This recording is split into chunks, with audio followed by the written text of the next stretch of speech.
soki peuple ko se lamenter par rapport à la réalité. Yango toloba que non. Biso étant balobeli ya peuple, pas seulement et pas Nzambe, mais liboso pe ya l'état. Parce que tout ça déjà bateau to geraka mansi ya bateau. Yango to mona que non, il faut to ya po ba konti ba yo ka biso, ba ye ba souci ya peuple ezanini. Voilà pourquoi yango to kotina ba actualité. Donc bozo sungane population azo souffrir. Voilà. Donc misu na biso ezali kolo parce que biso to yo kaka bango. Tango ba yaka ko se lamenter to benga ngo kir d'âme. Ou soit ndenge to sala ka réception église to yamba. On dit ma welo ba problème. So to tala boye osotala le kamso ya ngo ba démoté. Mais ça mboka nde ezotambola bongo. Siko na place to zo musala ebele to ba ki non il faut to lobela pe ba konzi ba sunga pe population oyo ba pesa ka bango ba kiti ba fandaka.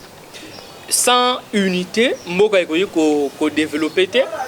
To mona ki lobby d'abord ibandaki semaine mobimba, banaki par étape, lobby ezalaki étape asuka. Monseigneur au niveau ya Katanga, Kombo Bungi a initié boyokani ya ba originaire ya province ya Katanga. D'abord initiative wana ya ko sangisa batoyo bazo kanisa susu de la même manière te yo otrouva ka ngengeni. D'abord initiative ya ko sangisa bato bayokana rate to banina wana. Tant on a moniango bon, na trouva que moi un peu hypocrisie na kati. Pe ba ironie eza. Initiative ya mosali na Nzambe oya sangisa ki bango. Mais comment kozala mosala Nzambe eza kombo te. Eza kombo. Maintenant, tozune ndeko Moïse Katumbi. Tozune ndeko Joseph Kabila. Parce na bango mibale tanga sangisi bango. Mais toze la résultat. Asangisi bango n'intérêt ni. Ko basala ni. Donc on est ça entre parenthèses. Donc initiative wana panayo eza nango hypocrisie eza initiative oui. Rempli na beaucoup d'hypocrisie. Ya kwa aboutir na lo côté na avancement ya mboka Congo. Oh oui. Parce que ce qu'on tali entre les deux frères, au baké pour se réunir, basana ba objectif moko pe ba ambition moko na mboka Congo. Mais mboka oya Congo oyo et pesi bango bokonzi et pesi bango renommé bazana parce que ndeko Moïse ana renommé. Renommé na aziongo aw. Et idem que ndeko Joseph Kabila. Renommé on a aziongo na mboka na biso. Mais na tamba ke ko sangisa bango c'est que bana penser moko basana kati. Et muto asangisi bango te beta dam nete. Mais zara ba romi balete ba msouve bazé belé ba sangisi ba te. Mais yango na lobit. Omoni eloko pe sala ke Congo ezana problème bakota est ça pe ka ko sangana ba tuti. Bako sangana wana nde créer pe ba désordre na ba est. Il fallait batika la bongo ba yoka na kati. Non, na lobite batika la bongo. Mais ngana zolo ba bosangani wana ezana ironie mo na kati. Selon penser na soit ko emoneli na yo yozo mona vraiment nini.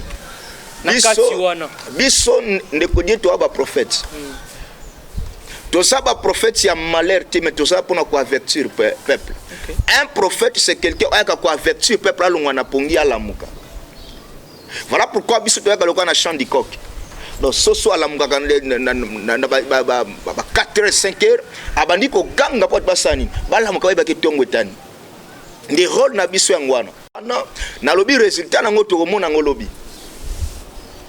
Et bah yé bah pe bah effort nous va fournir parce que nous on appelle entre bango kanga na lobby et ça prophétie ainsi par l'Éternel. Na zomo na kati na bango moko akufi.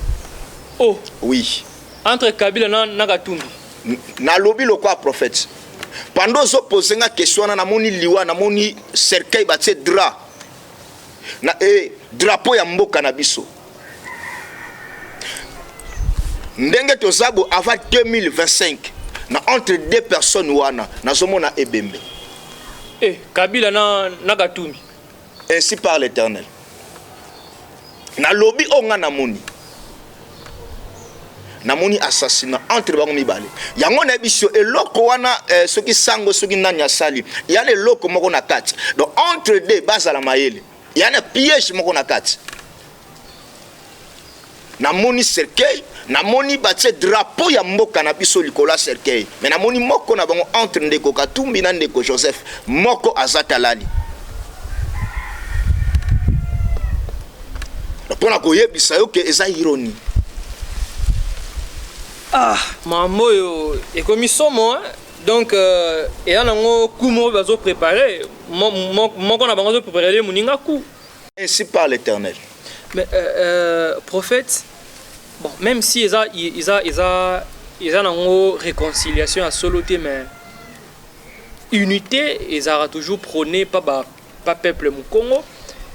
Batebele, bakanisi que c'est aussi le moment pour nous, les originaires du Congo central, to landanzela wana, même si bango basali yango nengo lobby pour que et aboutir ne loko moko boy. Mais le fait y a osangisa bandeko wana ce qui peut être ça on a Congo central ba mususu bakanisi ke occupé ko sunga province na biso ba et se développer et surtout ce qui initiative voilà est commis pratiquer na population ya ba coin mususu ya RDC, ça fera que Congo mobimba ezala uni.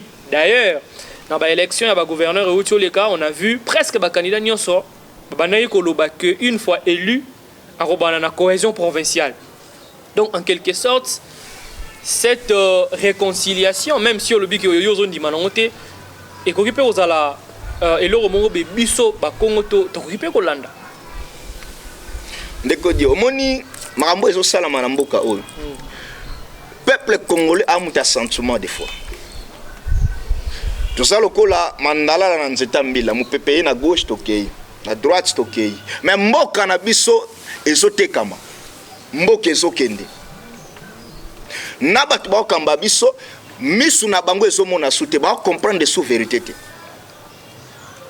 Ezana batu ba s'infiltrer na mboka oyo bazo kabola Congo ezokende. Oh, mais nazo bisao. Batu nyonso misu na biso eza focaliser na guerre est. Mais bitumbelongo na est balingi ba yiba sous Congo central. Congo central. Nazo bisayo. Banani balingi ba yiba Congo central. Bitumba na lobi bia congolais azomi bundisa ye moko na ignorance. Omoni mambo mono sala mona tango kale ba koko na biso. Soka se sentir que azana mwana mobali ya mukolote azibo konzi asimbisi et pas voisin. Aibisi ye soki mwana nanga koli zwabo konsani zongi selai. Tango mwana koli mutu ana zibo konza boyi ko zongi selai. Azimu tan lokole esclave ni loko ba sala Congo. Biso moko ba congolais bo konstitua na ngote ba paya nde ba gérer mboka oyo. So yebisanga Congo ngo esokende wapi. Boko continuer ko finga ba pasteur. Mais pendant que ba dirigeant ya mboka ba miso akufa. Yango ngana lobaki na pasteur te na prophète. Muto ayaka na lumière. Muto asana baton na olette. Na yende pona zongi sabatu ba comprendre que Congo ezotekama, Congo ezokufa. Ba pesi so abeti maboko. Ba pesi ça galo so abeti maboko. Mazoye ba te 5 ans ni salama. Bazoye be ba milliards. Mais soso ba pesi lelo ya acclamé. Mais c'est que unité pe ceux qui to sangani to ripe ko lutter contre Kimuyibi wana parce que olobi ke batebele bazo sala complot pour que bayiba Congo. Ah précisément na Congo ça to sangani to ripe ko lutter contre parce que olobi que batu ba infiltrer ba côté na Congo central pour bayiba biso. Eza mungonga yango poto sangana to soutenir gibandu batu nyonso bazana ba conflit bale bandone ba conflit na bango po bayoka na pour que to lutter contre yango. Na ebisa kibino ngai étant que prophète lo les oloba que trône ya Congo central ezaka vide nde na loba ki ya Congo. Nazomona na trône na biso ya Congo central muta fandite. Oh, boko pesa nga raison lobi. Lo les o reconnaître mutu na trône wana te. Gibandu ata cour d'appel et lobby qui a déjà gouverneur va confirmer l'élection na e. Mais esa cour d'appel humaine. OK. Esa spiritualité. Natango kala poko marua. Oyebi pona nini batu basalaka soki aleki na bokonti fa kene nkamba. Tena ebité. Ah.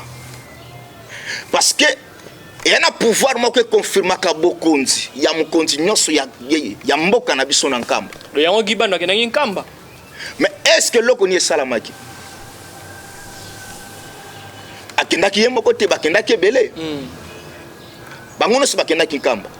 Mais entre parenthèses na sapona oloba mankamba te. peut-être na émission msusu mais loko na zoloba que congolais alonga kozala fan qui fanatisme ebo ma congolais soki ba proposer que soutenir ngai atana zana nga soki ngwande ya wapi donc na kotsa conseil na ngai à cause ya poste wana on dimi autre non milliards de personnes bakufa na bango. Pasta toyokana na biso na Congo central unité zalate tokoyokana entre nous les frères maintenant bapaya te mupaya nani quand vous dites que bapaya vous faites allusion à nana à qui mupaya nani